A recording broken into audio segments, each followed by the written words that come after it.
Bonjour à toutes et à tous, j'espère que vous allez bien. Aujourd'hui, on se retrouve pour les pronostics de la Ligue 1. Et comme d'habitude, un pronostic. Si vous souhaitez plus de menus et plus de pronostics, n'hésitez pas à aller dans la description.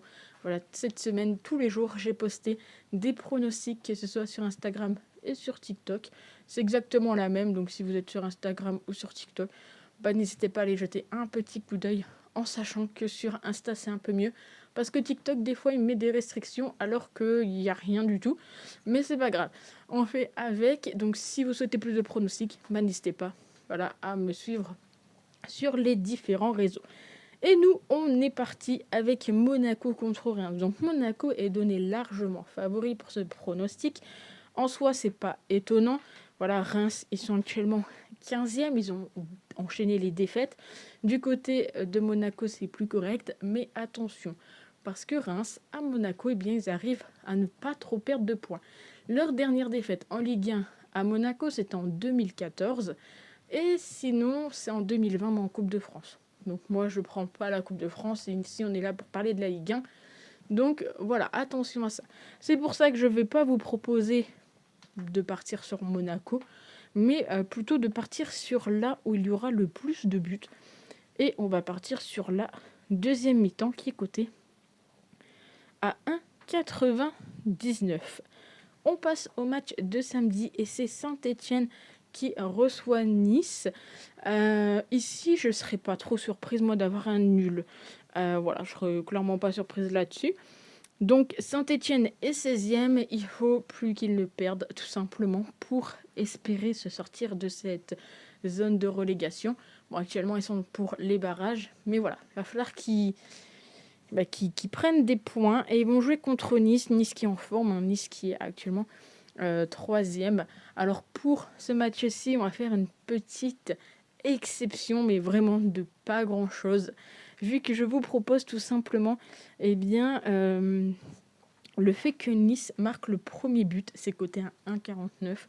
On va faire une petite exception de 0,01 pour ce match-ci. Mais voilà, Nice, c'est très souvent une équipe qui arrive à trouver en premier chemin défilé, là où Saint-Étienne encaisse facilement le premier but. On enchaîne avec le match à 19h et c'est Lens contre le Havre. Alors je sais que les supporters lensois en ce moment ils sont pas du tout contents. Lens a vendu, Lens ils ont acheté des joueurs qui pour l'instant ne font pas trop le travail. Lens est un petit peu déçu de Will Steele et en même temps des joueurs, enfin bref. Il se passe beaucoup de choses du côté de Lens. La bonne nouvelle c'est que s'ils ont vendu, c'est également pour être sûr de passer à la DNCG au mois de juin. Donc ça, au moins logiquement, Lens, ils seront pas embêtés, ils vont pas devoir trouver des sous à droite à gauche. Donc je suis pas sûre, j'ai pas trop suivi les autres clubs, mais je sais pas s'il y en a, ils ont déjà réfléchi à la DNCG.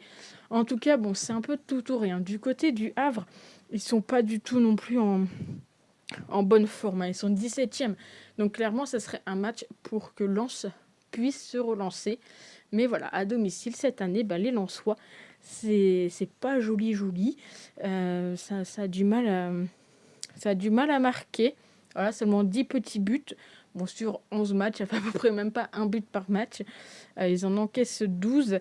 Et du côté du Havre, à l'extérieur, ils sont 3 victoires, 2 nuls, 6 défaites. Également très peu de buts. Donc, il y a des chances que dans ce match-ci, soit on a un réveil d'une des deux équipes, soit on a un match où il n'y aura pas forcément beaucoup de buts. Dans tous les cas, je vais vous proposer la deuxième mi-temps avec le plus de buts entre les deux. Si on regarde un petit peu, c'est clairement là où ça se joue. Ces deux équipes qui concèdent la plupart de leurs buts en seconde et surtout en fin de match, bien que le Havre concède également pas mal en première, mais c'est en seconde, à l'extérieur qui concède le plus. Et Lens, c'est en seconde à domicile où il concède le plus. Et même là où il marque le plus, que ce soit d'un côté comme de l'autre, c'est surtout en deuxième mi-temps. Donc c'est coté à 2,04. Une très belle cote. On passe au PSG qui reçoit Lille, une très belle affiche du samedi soir et non plus du dimanche soir comme je disais avant. Mais voilà, le PSG contre Lille, donc deux équipes qui sont en bonne forme, premier contre quatrième. On s'attend à avoir un joli petit match. En tout cas, moi, je m'attends à avoir un joli petit match entre les deux. D'ailleurs, n'hésitez pas à me dire ce que vous en pensez. Entre les deux, on retrouve très souvent le plus de 2,5. Bon, clairement, là, c'est pas assez cher payé. Je vous demande quand même 1,38. On retrouve également les deux équipes qui marquent. Et moi, je vais partir là-dessus. C'est coté à 1,57. Donc, n'hésitez pas à me mettre vos pronostics dans les commentaires, à me dire ce que vous en pensez. Et on passe au match de dimanche avec Lyon contre Brest. Alors Lyon est ici donné favori. Et on a donc le match du 6e contre le 9e. Mais moi, ce qui j'ai envie de tenter sur ce match-ci, c'est le petit match nul. Bien que Brest ne fait pas forcément beaucoup de nuls, contre Lyon, ça passe quand même pas mal. Hein. Le petit nul à Lyon pour Brest, ça passe assez souvent. Et j'ai envie de partir là-dessus. La cote, elle est très élevée, en plus 4,23. Donc ils voient plus quand même les bookmakers le nul que la victoire de Brest. Donc pourquoi pas. Après, bien évidemment, c'est pas disponible sur Betclic, mais par exemple sur Unibet, vous pouvez jouer le match nul remboursé si une équipe gagne. Dans ce cas-là, je vous conseille quand même de mettre le nul remboursé si Lyon gagne. Je vois plus Lyon aller chercher la victoire que Brest. On passe au match suivant et c'est Auxerre qui reçoit Strasbourg. Je vais y arriver.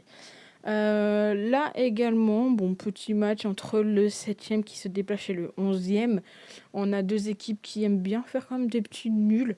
Bon, c'est pas l'équipe qui fait le plus de nuls, hein, c'est Lille qui fait le plus de nuls en Ligue 1.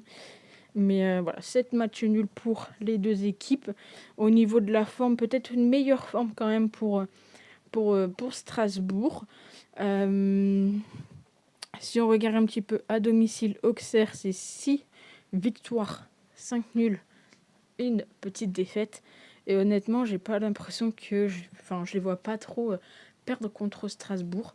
Strasbourg, à l'extérieur, c'est 3 victoires, 3 nuls et 6 défaites. Donc ici, moi, ce que je vous propose également, bon là, on peut pas le faire sur Betclic, mais c'est de partir sur le nul remboursé si Auxerre gagne. Donc moi, ce que je vais faire ici, c'est que je vais partir sur la double chance. Mais voilà, si vous pouvez jouer le nul remboursé si une équipe gagne, n'hésitez pas à le jouer sur ce match ici. Moi, je vais vous proposer ici Auxerre ou nul et le moins de 4,5 buts. Voilà, pourquoi pas avoir soit du 2-0 pour Auxerre, soit du 2-2. Mais pas de plus de 5 buts. En tout cas, je l'espère pour notre pronostic. On passe au match de Angers. Angers qui reçoit Toulouse. Au niveau des cotes, c'est assez serré, mine de rien. Petit avantage quand même pour le TFC. Le TFC plutôt. Au niveau de la forme, la voici. Donc le 12e contre le 10e. Là également, le petit nul, moi ça me choquerait pas trop entre les deux. On sait que Toulouse, c'est quand même une équipe qui prend facilement le premier but. Donc ça pourrait être intéressant peut-être de partir là-dessus. Entre les deux équipes, en tout cas, très souvent, le moins de 2,5. Donc ça pourrait également être intéressant. Et pourquoi pas le tenter. Mais ici également, le petit nul, moi, me fait de l'œil. Donc bon, je vous mets quand même le moins de 2,5 buts. Mais si vous voulez tenter, n'hésitez pas à tenter le nul entre les deux. L'avant-dernier match, c'est Montpellier qui reçoit Rennes. Le 18e qui reçoit le 13e. Rennes, ça va un petit peu mieux. Voilà, bon, on s'attendait pas trop à les voir 13e cette année quand même. Mais ça commence à aller un petit peu mieux. Ils sont donnés ici favoris. Cote à 2,05. Et je vais partir là-dessus. Ou alors peut-être... je vais plutôt partir sur celui-ci qui me semble plus intéressant. Plus plausible surtout. C'est de partir sur le fait que ça sera... Ça sera tout simplement Rennes qui marquera le premier but. Alors si on veut bien me le donner, ça serait bien. Où est-il là? 1,69.